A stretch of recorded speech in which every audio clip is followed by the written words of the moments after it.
இறக்கையுள்ள குஞ்சு இது, கூடு ஒன்றும் தேவையில்லை. புத்தியுள்ள பிள்ளை இது, கெட்டு நிக்க போவதில்லை.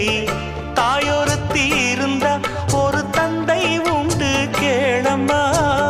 தந்தை ஒண்ணு இருந்தா பெத்த பாட்டி இன்றி போகுமா? தெருவோரம் கிடந்தும் அனாதை இல்லை. உறவென்னை வெறுத்தால் தினம் தருவேன் தொல்லை. கெட்டாலும் பட்டாலும் உன் பேரந்தான். என்னடி ஞான பெண்ணே, உண்மை சொல்லடி ஞான பெண்ணே. நடந்தால் 2 அடி, இருந்தால் 4 அடி. நடந்தால்